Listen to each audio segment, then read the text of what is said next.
Halo teman-teman, ketemu lagi di channel Hobbyholic.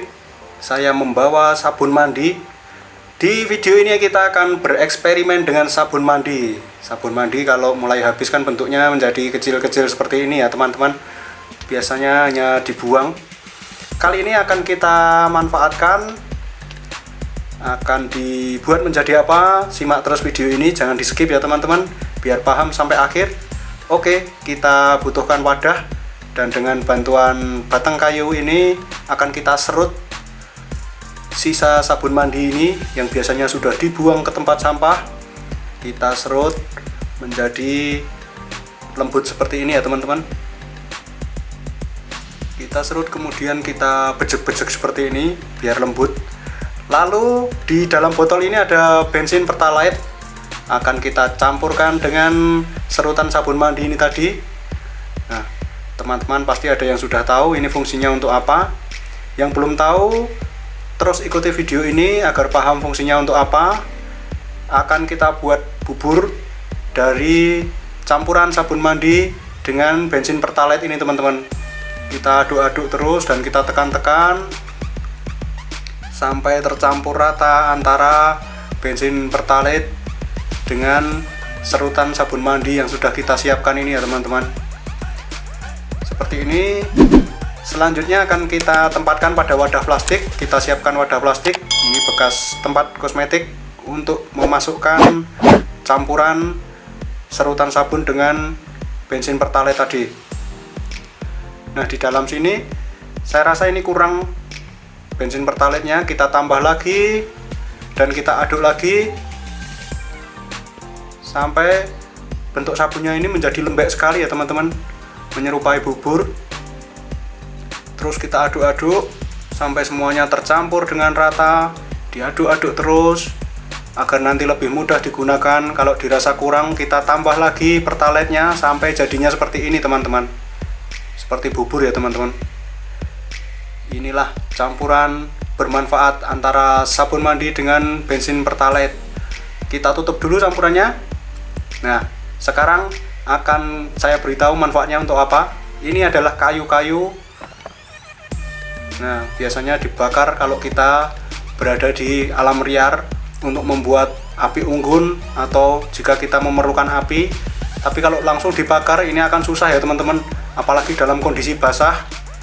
Kayu ini akan saya siram air, sengaja saya basahi, kemudian nanti akan sulut apinya. Saya sulut apinya menggunakan adonan atau campuran yang kita buat tadi.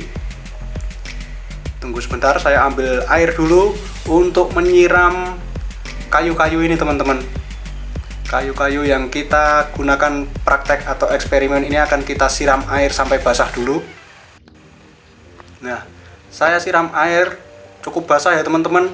Ini diibaratkan kalau kayu-kayu ini teman-teman bisa bayangkan kayu-kayu yang terkena hujan. Jadi kalau dinyalakan atau dibakar akan sulit menyala ya teman-teman. Fungsi adonan yang kita buat tadi adalah untuk menyalakan atau membakar kayu-kayu yang basah ini teman-teman. Jadi kalau teman-teman sedang di alam bebas atau alam liar, adonan yang kita tempatkan di wadah kosmetik ini tadi tentunya akan anti air. Jadi air tidak tembus ke dalam wadahnya, dan saat kita membutuhkan tinggal kita oleskan pada batang kayu seperti ini. Seperti ini teman-teman. Lalu akan kita sulut menggunakan korek api. Teman-teman bisa lihat reaksinya. Nah, mudah sekali menyala ya teman-teman. Padahal ini berada di atas bidang basah, yaitu kayu yang sudah tersiram air. Airnya tidak sedikit. Teman-teman lihat sendiri tadi saat saya menyiram air. Saya siram air cukup banyak. Seperti ini teman-teman. Teman-teman bisa lihat api tetap menyala dan pelan-pelan dia akan membakar kayu yang basah ini teman-teman. Kita ratakan, akan kita buat api di titik-titik lainnya agar kayu-kayu yang basah ini cepat terbakar. Kita ratakan apinya seperti ini teman-teman. Teman-teman bisa lihat perkembangannya. Dari tadi kayu yang basah sekarang mulai terbakar. Apinya mulai membesar. Saat api membesar seperti ini biasanya di alam liar digunakan untuk memasak atau untuk api unggun. Jadi teman-teman tidak perlu risau atau khawatir saat membutuhkan api dalam kondisi alam yang tidak bersahabat atau basah, cukup menggunakan campuran bensin dan sabun yang kita buat tadi. Saat apinya sudah mulai membesar, teman-teman bisa menambahkan barang-barang yang mudah terbakar seperti sampah-sampah plastik seperti ini teman-teman. Jadi itulah manfaatnya adonan atau campuran yang kita buat tadi. Oke teman-teman, semoga bermanfaat dan selamat mencoba.